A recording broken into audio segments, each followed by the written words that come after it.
as you can see, tax season is starting to take over our house. It's a big ordeal doing taxes every year. I really hate it. I hate all the paperwork that goes in. It takes us about a week or more to do our taxes because of all the investments and the things that I've done in the past that brought the wrath of the United States government down upon us, and that is paying all of the money that they think they need to run their government. And I'm not rich. I've told you this 1,000 times. I make an income just barely when I'm working.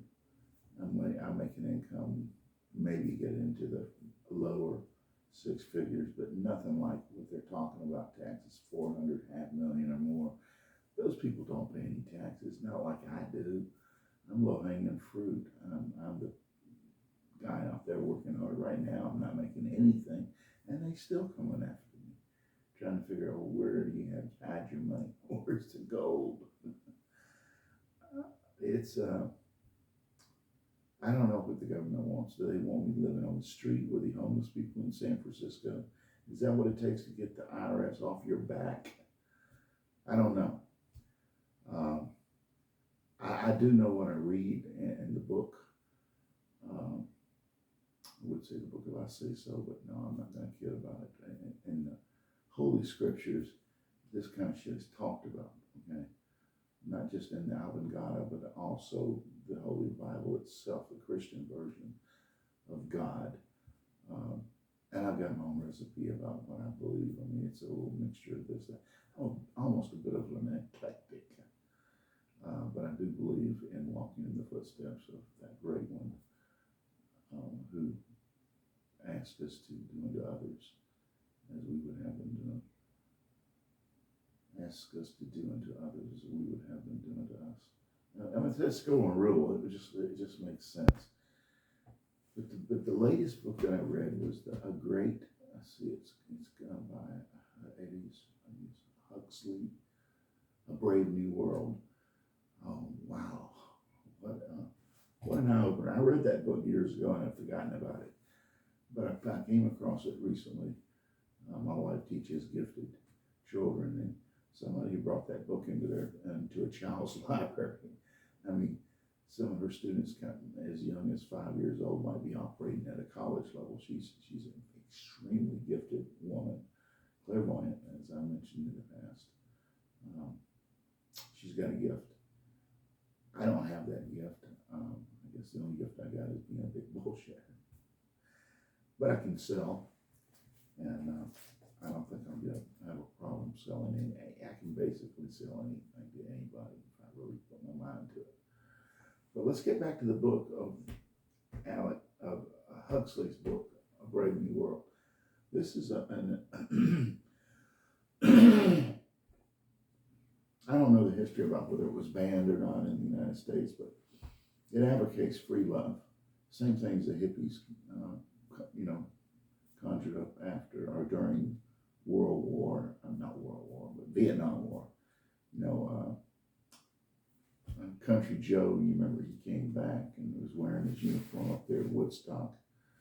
I get clips of him singing the song. And I remember I used to sing it when I was with my buddies.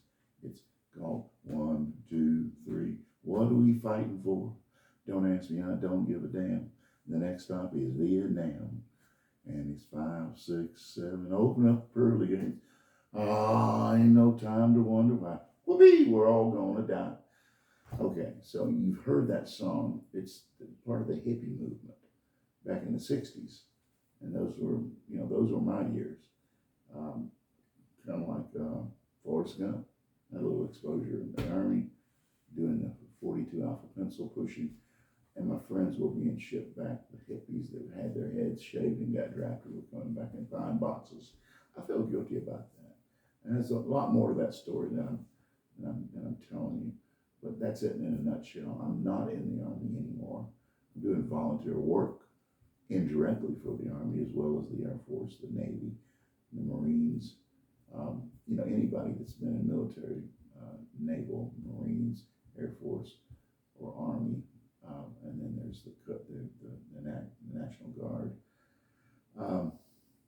Yeah, we need a military, okay?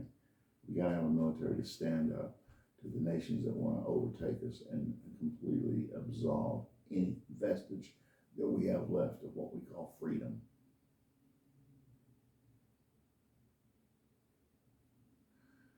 Freedom is so important. But do we want to take it to the extreme that Alex Huxley, I can't pronounce his first name, it's a mental block, Odious Huxley portrayed in his book? He advocated everyone in his society in the New World owned everybody else and all their property. In other words, there was communal property worldwide, no ownership.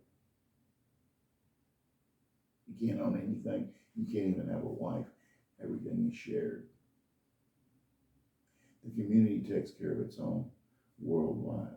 In a brave new world, anybody that spots some, yeah, I like the way she looks, I'm gonna do her right here on that, on the floor.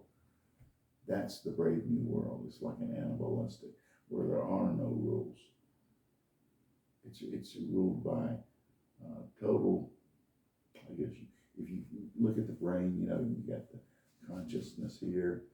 That's where your analytical ability comes in. You've got the area of the brain that has to do with creativity. I think it's this app or that app.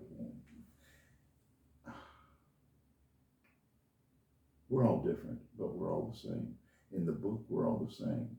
And all these indoctrinations are introduced at birth. So that by the time a child is 21, they're totally indoctrinated. Hey, does that kind of ring a bell? What's happening in our schools and our colleges? Are they not indoctrinating our children coming up to adults and now to the point to where they want to change our language? California is 20 years ahead of us. Let's face it, that movement is coming east, and we're going to have to deal with it over here in the South. And people are migrating. They're trying to get away from it because it's so radical. They're moving from the West back to the East to escape that culture, that craziness. Where people live on the street, there is no ownership. If they want something, they just go into a grocery store and they take it. That's a brave new world. The reason that man invented church and religion was to bring order into chaos. Bring order into chaos, to give people back a morality, a moral code to live by, so that everything begins to make sense and it's back to law and order. The way it is becoming, there are no laws. There is no order. It's total chaos. And in my humble opinion, I don't like it. I don't like it at all. I think it stinks. When I was brought up, there were some moral codes. A man married a woman. They did the licensing, love, honor, obey, the whole 9 yards, getting married. Today, kids are just hooking up, having kids out of wedlock. Parents don't get along. They just, one goes one way, one goes the other. And who gets stuck with the kids? Oh, they don't care. It could be the husband, it could be the wife. Who suffers in a world like that? Do the selfish parents, they just want to do their own thing? Are they suffering? Yeah. They don't suffer. But the kids do. And what are they going to grow up not having a role model? They're going to be doing the same thing that their parents did. It's history. That's how history repeats itself. It's generational. So A Brave New World is the book that we don't need to ban. Don't burn books. Study them. They're interesting. Don't pull down statues. Study them. What made a man want to own another man? Think about it. Why would a man go all the way to Africa, bringing back slaves? Think about it. Why?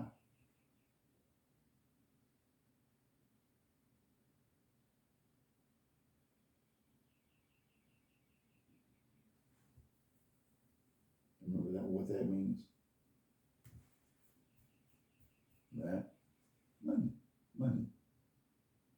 People will literally kill for money. Money truly is the root of all evil.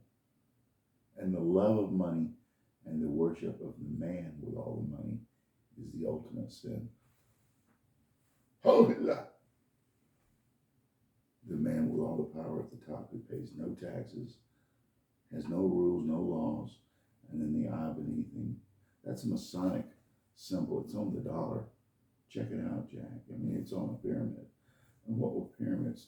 Were they a previous very, very advanced civilization was trying to leave a mark on the planet, saying this is what we were and this is where we're headed.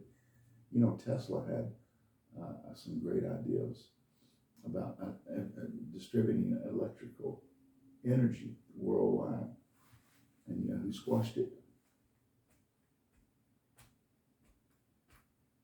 It's history. Study history. Go to Google and Google why are we not on the electric grid invented by Tesla, and that was many, many, many years ago. Of course, he's been dead. I don't even remember when he died. Google is a great tool to use. Unfortunately, right now, even Google is becoming contaminated by the money mongrels. If you come up with a good idea and you try to post it on Google, you know, to be pulled up in their search engine, unless you put it in an ad and donate money or spend money on the ad position with Google, it won't even show up. It'll show up in the very back, or, you know, maybe 1,000 pages down, but not the first pop-up. Those are the people that are paid to be recognized in Google. The search engine itself is being monitored by artificial intelligence, and it gets smarter and smarter and smarter as time goes.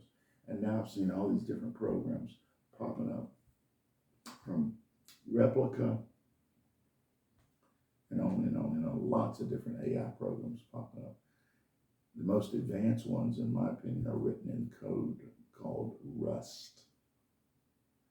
And Rust, I'm not a programmer, so correct me if I'm wrong, because it might just turn out to be bullshit what I'm saying, but Rust was put together by an ingenious giddy-up thought, just like the people that invented Bitcoin. You know, that was a great, they never exposed who they were. I'm not sure that Rust, I guess you can go back and find the inventor of Rust, but it's sophisticated enough to where it self-corrects its own errors. As you're programming, it will extend out and start pre-filling once it gets an intuitive of what you're trying to do. Now, if you hook machines together and network it, and you use some of these advanced AI systems, they'll take off and they'll run with it, and they'll spread like spider webs using a machine language we've never been able to understand. Computers can talk back and forth extremely fast. And with all this network going on the internet, we might be creating a monster that will control us one day. This could be our new God that we worship, and that's knowledge. And the knowledge that it knows everything about everybody. Everybody lives in a fishbowl. That's kind of like the Brave New World, isn't it? A little bit creepy, isn't it? But it is what it is. As that great and wonderful salesperson who started out as a dirt farmer and worked his way into sales and then sales management and finally became a minister, spoke in front of a group of, I don't know, maybe 1,000 people. And I heard his famous words. And I'll even tell you who it is, but not yet. He said, "It is what it is." I know that sounds so primitive, but it's true. It is what it is. And if we're destined to push ourselves into a World War III, we could end up like Mars. No atmosphere. Now what do? They say the moon is hollow, right? I've heard that conspiracy. You know, where they drop something out of the liftoff. I think it was Armstrong or one of the reported it back that they dropped something heavy deliberately, and then they had a recording device to see what it did seismically, And as it hit the moon from several miles up in the sky, I guess, when they were bringing the astronauts back, and it hit the moon pretty hard, and they recorded echoes that sound like the inside of a drum, where you hit a drum and it echo boom, oh, and so they're thinking, well, maybe there's a higher intelligence that placed the moon in that position for a purpose, and that was to create seasons and affect the way that the earth rotates, so that it would grow more life and more abundant. See, we already live in a Goldilocks, what they call Goldilocks realm, around in the universe, where things will thrive in the Goldilocks because of the way it rotates around the big star, which is what we call the sun. It's at the perfect distance, revolving around the sun. And then with the moon, you also get that additional rotation that gives it seasons. So I think every 25 years, they say the earth will actually tilt on its axis. And that will be such a cataclysmic change that that might be what is causing entire civilizations worldwide to get wiped out. Well, could there always be that 1% that will survive, but 99% will be dead, gone. If earthquakes and seismic and land masses started moving, you can kiss your ass goodbye. I mean, if you're able to survive it, God bless you. People on an ark might survive. Didn't they say that was in the Bible? Noah built this ark, great ark, and God. It's like a metaphoric God, because other religions have that too. By the way, the concept of survival from the end of their world. So Egyptians had their version of Jesus called Huxley. He could supposedly walk on water, had 12 disciples, crucified, was raised from the dead, and the third day he rose again. Same thing with Christ. So it kind of makes you wonder, hey, they're challenging my religion. I don't know what to think about this. I'm sorry, but you have to keep an open mind, because no one that I know of has the answers. As a matter of fact, it's a biological fact that we can only think so far. We can't explain what's not explainable.